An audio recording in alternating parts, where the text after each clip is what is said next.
Bobby Schilling. And Mr. Schilling, thank you for your time. Hey, thanks for having me on. Appreciate it. We're talking to you. We've just spoken to your opponent, Cheri Bustos, just the other day, and we were talking about women's equality. And you want equality essentially in her promises, because that's what you've been talking about. Supposedly she's made a promise to return a portion of her salary. Yeah, exactly right. What we're finding here is a pattern of deceitfulness, and just to be forward, not being honest with the voter. What we're going to do and what we're doing is we're holding her accountable. When we were at the Chicago Tribune, what was happening was they were asking us a series of questions, and the question that was posed to become a Congresswoman Bustos, at the time candidate Bustos, was, hey, Bobby Schilling has some skin in the game. He's not taking the health care.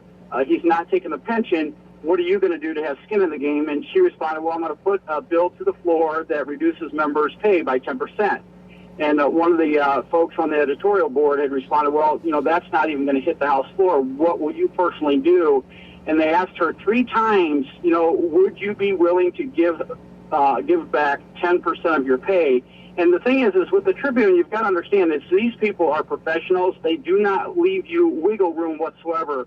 And 3 times she went in and said that, no, I am definitely going to give back 10%. So this is about accountability. This is about integrity. It's about character. And it's about, when you make a promise on the campaign trail, that you uphold the promise. Former Congressman turned congressional challenger Bobby Schilling, our guest today on Mid Morning in the Cities, and we'll continue this conversation after this. You're listening to Mid Morning in the Cities, presented by P3. Bobby Schilling is our guest today on Mid Morning in the Cities, and we're talking about his opponent, Cheri Bustos, and we're talking about pay. And there was also, I guess there was something related to the shutdown, where she stated that she would give back a portion of her pay or refuse a portion of her pay while the government was shut down, correct? That is correct. And what she did was she truly misled, not only the voters but the media. And what happened was she said she would forego her pay during the government shutdown, which everyone out there that heard that, including all the newspapers, basically saw that as that she was not going to take her pay. And she ended up taking her pay anyway. We did some checks through one of the agencies out there, and this is a series of patterns. I'll give you another example, Sean, is the fact that she talks out both sides of her mouth. And the example I give you is that we all know that there's a small amount of inequality in women's pay. But if you look at what Ms. Bustos pays her chief of staff, Allison, versus what I paid my chief of staff, Betsy Hawking, 2 women, Cheri Bustos pays her chief 68% of what I paid my chief. So you want to talk about women's inequality on pay. She is participating in exactly that, and it's sad because it's about leading by example. Well, the equality of pay is a huge issue, and one for me that I just find stunning. When you look at the fact that there are judges in this country, female judges, who don't make as much money as male judges doing the same job. I mean, how is that acceptable?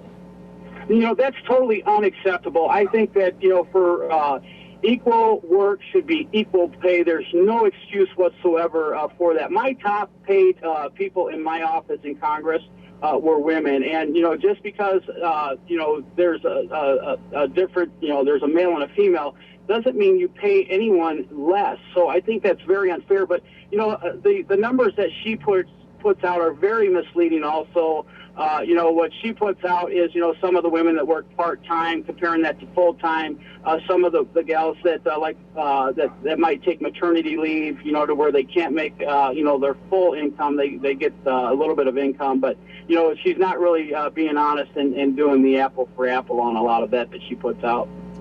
Former 17th District Representative Bobby Schilling, our guest today on Mid Morning in the Cities. He is challenging for that seat once again against Cheri Bustos in November. And we'll continue this conversation after this. You're listening to Mid Morning in the Cities. Bobby Schilling, our guest today on Mid Morning in the Cities. I want to change topics a little bit. Recently, Congress did take a look at the bill that you had put forth when you were in Congress about the Veterans Administration. Yeah, very excited about this. This is something that I'm a strong believer in is that when our veterans come back home, these are the folks that put it all on the line. They risked their lives to keep us free, and the least we can do is that when they come back home, we allow for them to go see any doctor, hospital, specialist throughout the United States. So the bill that I put through in 112, after the VA scandal, what happened was they picked it back up. Congressman Jeff Miller picked it back up, did a couple small tweaks to my bill, and then they passed it. And it was very great. It was an awesome thing because it ended up passing like 426 to 0. So a very bipartisan bill. President Obama signed it into law last week. And the thing is that another contrast between the two of us is that, I didn't have to wait for a scandal. I was with the veterans. I was running veteran forums from day one when I got into office, and that's another huge contrast that we had. She waits until the scandal, and then all of a sudden she's going to start helping out veterans. We did it from day one. Talk about where we are now with the Veterans Administration from an outsider perspective. You're not there in Washington. Have you been hearing that they're starting to turn things around yet? I have. And most of the situation is under control. The big thing is the wait time that our veterans have. I think with the change at the head of the agency, that it's going to really, you've got somebody that knows how business works. It's not somebody that came out and spoke against the president and then you're anointed to this position. So they've actually got somebody that understands business, understands how it works, and really understands the importance of the veterans. So I think we are starting to see some small changes. But still, Sean, I believe that there's some other changes that need to be happening here. I don't believe that the veterans should have to use the VA facility at all. I think that if they want to go to their local doctor or hospital, that they should be able to do that at any time. It literally saves the taxpayers millions of dollars by doing that, because then you're not having to reimburse them for gas mileage and things like that. But, think about the World War II veteran, in their 70s or 80s, and having to get up at 5 o'clock in the morning, drive to the VA, sit around and wait for 3 or 4 hours, have the service done, whatever they're going there for, and then have to get back into the car and drive back home. It's just not fair, and it's not how I believe that we should be treating our heroes. Former 17th District Representative Bobby Schilling, our guest today on Mid Morning in the Cities, and we'll continue this conversation and wrap things up next. Bobby Schilling is our guest today on Mid Morning in the Cities, and a couple final questions for you, Mr. Schilling. Talk about the campaign and how things are going. It's August. You still got a couple months left. Sure. The campaign is going very, very well. The thing that we're seeing here in Illinois is they're tired of politics as usual.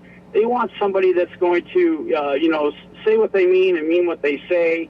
If you look at our great state, I'm the last Schilling that still resides in this state. All four of my brothers and my sister have exited the state. I'm not leaving. I mean, this is the land of Lincoln. This is Ronald Reagan's, where he was born. This is really important that we turn this around. There's no excuse as to why Illinois is at the bottom of the rung.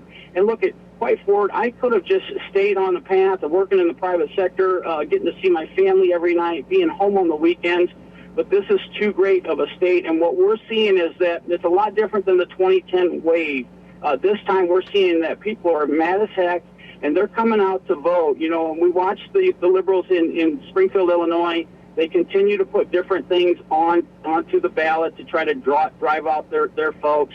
I don't think it's going to work. I think the people really know that this is the last hope for Illinois, and we've got to get somebody that's going to actually know business and work with the people in Springfield. So, but our ground game is very solid. She's going to have more money than us. She gets 83% of her individual donations come from outside the district. About 70% of our money comes from inside the district. So when you talk about grassroots effort and where your donations are coming from, and when you're getting 83% from outside, it's really, hey, who are you representing? So we're excited about our opportunity. It's not going to be easy by any means. She's got a lot of support from, Nancy Pelosi and other folks outside. And we're going to do everything we can to get some true leadership back into the Illinois 17th District. Well, yeah. Now, you've not been without help from outside, though. I mean, the Speaker of the House was just campaigning for you. Yeah, Speaker John Boehner did come into town for me. We'll have a few other folks coming. Sherry's got Mr. Biden, the vice president, is coming. They know that they're in trouble. And the big thing, Sean, is that when you look at individual donations is what I'm talking about. We'll both get some outside help, but when you look at individuals given to the campaign, only 17% of Sherry's individual donations come from the district. Almost 70% of mine come from the district, and that's a huge difference. We'll both get the outside stuff, but I'm talking about individual people themselves. Well, Bobby Schilling, thank you so much for your time. We appreciate it. Hey, you have a great day. Appreciate the time, man. Former Congressman Bobby Schilling running against Cheri Bustos in November in Illinois' 17th District, trying to regain the seat he lost just 2 years ago. I'm Sean Patrick.